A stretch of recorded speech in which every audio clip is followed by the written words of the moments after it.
Jerusa abusa. 5h23, recebendo nos estúdios do Itatiaia Patrulha a Procuradora de Estado, Jerusa Drummond. 5h24 agora. Jerusa, o Brasil inteiro, não é nem Minas Gerais, né? Não é nem Belo Horizonte, é o Brasil inteiro está acompanhando atentamente o caso do Gari Laudemir. Um trabalhador, pai de família, pai zeloso, amava a filha e as enteadas, né? As enteadas, você vê que tinham nele ali uma figura paterna. Saía de casa 3h50 da manhã, no frio lá em Nova Contagem, para trabalhar. Trabalho honesto, digno e honrado. E tem a vida ceifada por René Júnior, que eu não vou chamar de empresário, que empresário tem que produzir algo, vender algo para alguém. Eu não sei nada que quem vendeu, a não ser ilusões, pelo menos até o momento, né? Então, um empresário, uma ova. Um assassino que mata este trabalhador, né? De maneira covarde e cruel, por nada, porque o carro dele ficou parado ali alguns segundos ali atrás do caminhão de lixo. Jerusa Drummond, o Brasil, né? Eu sei que todos os ouvintes do Itatiaia Patrulha, os ouvintes da Rádio Minas, querem saber o que Jerusa Drummond pensa disso tudo. Boa tarde, meu amigo. Boa tarde, Renato. Bom, Renato, quando eu vi esse caso, você lembra? Eu até te perguntei, eu falei com você, eu tenho certeza que ele é um agressor de mulher. Por quê? Você falou antes dos BOs virem à tona. Antes dos BOs virem à tona. Pela forma que ele cometeu um assassinato. Empresário, coisa nenhuma. Um assassino, um agressor. Empresário que não tem empresa? Eu não conheço isso. Além de tudo, todo o currículo dele é mentiroso. Ele é um Harvard, sujeito. não sei o quê. Formou na PUC, em Harvard, tudo mentira. Ele é um megalomaníaco, psicopata, que tem uma mania de grandeza, e para ele, ao se deparar com o Gari, para ele é nada. É nada. Inclusive o casamento dele com a doutora tem tudo a ver com o jeito que ele é. Ele é um cara que foca no físico como ele foca. É um cara que precisa ser marido de delegada para se sentir importante. É um cara que frauda currículo para se sentir empoderado. Frauda foto. Porque as fotos dele é Photoshop purinho. Aí, eu escuto a confissão de um traste desse, porque isso é traste. Isso é um lixo, mano. Onde ele falou que ele atirou pro alto, não viu o sujeito cair.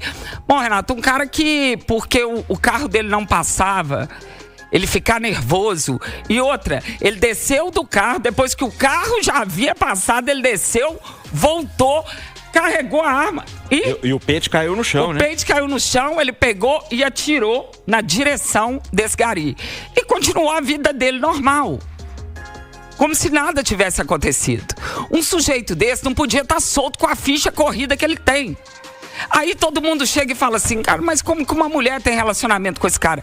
Eu não posso afirmar que se ela sabia, se ela não sabia, não posso. Mas ela, inclusive, pode ser uma vítima dele. Porque é o estelionato sentimental, não tem isso? Estelionato sentimental. E como ele é um cara que ele precisa de poder, ele vai em mulheres de poder. Agora, uma coisa que eu fico espantada é o que eu falo. Como que um sujeito com um histórico daquele estava na rua? Eu não entendo isso no nosso país. Ele tem uma ficha... E outra coisa, né, Jerusa? Ninguém falou disso até hoje. É uma coisa que a gente tem que bater nessa tecla. As fichas policiais não são unificadas no Brasil. Até por isso, não sei, não conversei com a delegada, inclusive acho que ela tem que vir a público, né? Eu não conheço ela particularmente, né? Só profissionalmente, assim, rapidinho. Eu acho que ela deveria vir a público mostrar o lado dela nessa história, porque todo mundo fica criando hipóteses e tal. Porque muita gente fala, por que a delegada não puxou a ficha? Na verdade, a polícia para um cara aqui de outro estado, se ele não tiver um acesso ao outro estado, ele não levanta a ficha. Sim. Só tem a ficha aqui de Minas. Exatamente. Então, na ficha aqui de Minas, ele não tinha nada ainda. Mas lá no Rio tinha BO, em São Paulo tinha BO. E isso é um absurdo, Jerusa. O Brasil tem que unificar os sistemas. E aí a polícia pula num cara aqui, aí lá no Rio de Janeiro ele tem uma porrada de bronca. Aí tá aqui em Minas não acha nada e libera. Ué. É um absurdo. Renato, Ele é um cara, você vê na audiência de custódia, a postura dele. Ele é um cara extremamente frio. Um cara que, para ele, a vida humana não vale nada. E que, infelizmente, ele vai pegar uma pena por homicídio qualificado. Aliás, com mais qualificadoras. E que, daqui a pouco, ele vai sair. E é um cara que não tem condições de retornar à sociedade. E seria importante, inclusive, que eu também concordo, que a delegada viesse falar, porque é importante até para a imagem dela, inclusive. Para a credibilidade dela. Para acabar com a especulação, porque, Renato, como 2 e 2 são 4. Ela já sofreu agressão dele, ou psicológica, ou física, porque um sujeito desse aí... É hábito diminuir as pessoas. É hábito dele diminuir as pessoas. E vou só te falar. Esse cara saiu com a arma. Ele fala que ele estava com a arma... No meio da perna. No meio da perna. Ô, Renato. Se você está saindo para se proteger, você deixa a arma aqui. Ele colocou no meio da perna. Sabe por quê? Isso é uma demonstração de poder. Ele já quis demonstrar o poder. É um sujeito que, na minha opinião, sai de casa para passar por cima de quem estiver na frente dele, o desagradando. Porque ele se acha. Ele se acha a bala que matou Kennedy. Ele acha que ele é superior a qualquer pessoa. E o que chama a atenção, né, Jerusa, é o pós, porque ele simplesmente continuou o dia dele. Ah, não viu que acertou? Me ajuda aí. Não, peraí. Primeiro que você efetua um disparo, claro que você olha, né? Se ninguém dá um tiro, sai correndo, não olha pra trás nunca mais. Claro que você olha. E segundo que aí tem entrar no carro, ligar o carro, sair fora, você vê a pessoa caída no chão. E aí ele continuou o dia como se nada tivesse acontecido, Jerusalém Drummond. Nada! Mas ele continua a vida dele como se nada tivesse acontecido, como se não fosse um agressor de mulher, como se ele não tivesse outros problemas na ficha dele. Ele continua dizendo que é empresário com um currículo completamente falso. Então, assim, ele é uma fraude. Ele é uma fraude. E aí, que eu pergunto, nosso país tem lei para esse tipo de personalidade? Não tem. Enquanto, é isso que eu falo, Renato, enquanto estiver sentado no Congresso, pessoas que não são capacitadas para conhecer perfil de criminoso, nós não vamos ter lei específica para essa raça ruim que é esse cara. Porque esse cara aí, nem o capeta que é ele lá. Outra coisa, Renato, que eu quero te falar, que eu fiquei revoltada. Por que ele não foi algemado? Porque se fosse o Gari que tivesse atirado nesse cara, ia estar algemado. Ele não foi algemado. Ele saiu assim andando com o policial atrás. Mas cadê a algema do cara? Se fosse um cara que morasse dentro do morro, ele estaria algemado, humilhado. Ele levantava a cabeça dele sem poder. Então, esse país, o que vale para um tem que valer para outro. Não é porque é marido porque o cara mora em local que é Zona Sul, um local mais nobre. Não. Ele é um assassino frio que tirou a vida de um trabalhador, um cara do bem. E ele não foi algemado por quê? Por que ele recebeu o tratamento diferenciado? Por que ninguém responde isso? Ô Jerusa, e outra coisa, só pra finalizar, né? Ele teria dito que tá cansado de ser massacrado.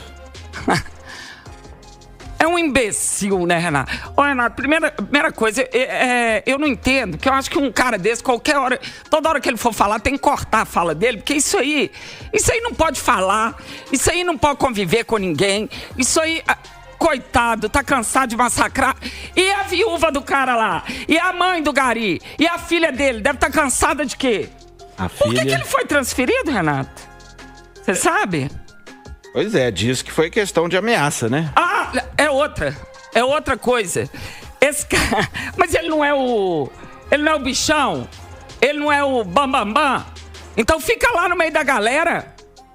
Não, mas no nosso país, criminoso, assassino, frio, calculista, psicopata, tem que ser protegido. Agora, quem vai proteger a família do Gari? Quem é que vai cuidar da esposa dele, da mãe dele, da filha dele? Porque eu vi que foi pedido o bloqueio de bens e parece Foi indeferido, Renato, você sabe? Foi. Nesse momento, a justiça falou o seguinte: vamos aguardar a conclusão do inquérito para analisar. Ah, para, senhor. O cara é réu confesso. Réu confesso, não. Réu confessa, ele já confessou. Para! Então, assim, você tá vendo como é que é o nosso país? Agora, eu te falo uma coisa. A justiça não bloqueia os bens, o que eu achei inadmissível, porque o próprio Traste confessou. Então, qual que é a dúvida? Porque o receio do auxílio, da assistência da acusação é que vendam tudo antes que... É lógico. Se um sujeito, ele vive numa fraude, vai se saber o que pode fazer para não ter que arcar financeiramente com nada. Agora eu te falo, nem o financeiro vai ajudar. A dor de crescer sem pai. Sabe? A dor de você ter... Seu pai saiu para trabalhar e cadê o seu pai? Foi morto por quê? Bateu em alguém? Agrediu alguém? Não, porque um babaca, mentiroso, psicopata resolveu acabar com a vida dele porque acha que gari e lixo é a mesma coisa. Difícil, né, Jerusa? Eu tenho pavor desse cara, eu não aguento nem ver a cara dele. É o Ken da Shopee. Mas ele não o Ken da Shopee, ele é um bichão, porque fica no meio da galera. E você sabe que a cela é ele e o filho que matou a mãe, né? Nossa, amizade perfeita, hein? Que tá dupla, mais, hein? tá pior. Que dupla, hein, Jerusa? Que dupla, hein, Renato? Um que mata o outro como se nada tivesse acontecido, e o outro que mata a mãe, e segundo os relatos... Aí eles estão sendo protegidos, uma extrema né? frieza. Eles têm que ser protegidos, né? Estão os dois juntinhos lá. Que dupla, hein, Jerusa? Eu prefiro... Nossa Senhora. Obrigado, viu, Jerusa? Nada, Renato. Vamos acompanhar até o fim essa história, né? Com certeza. Vamos acompanhar até o fim essa história, com certeza.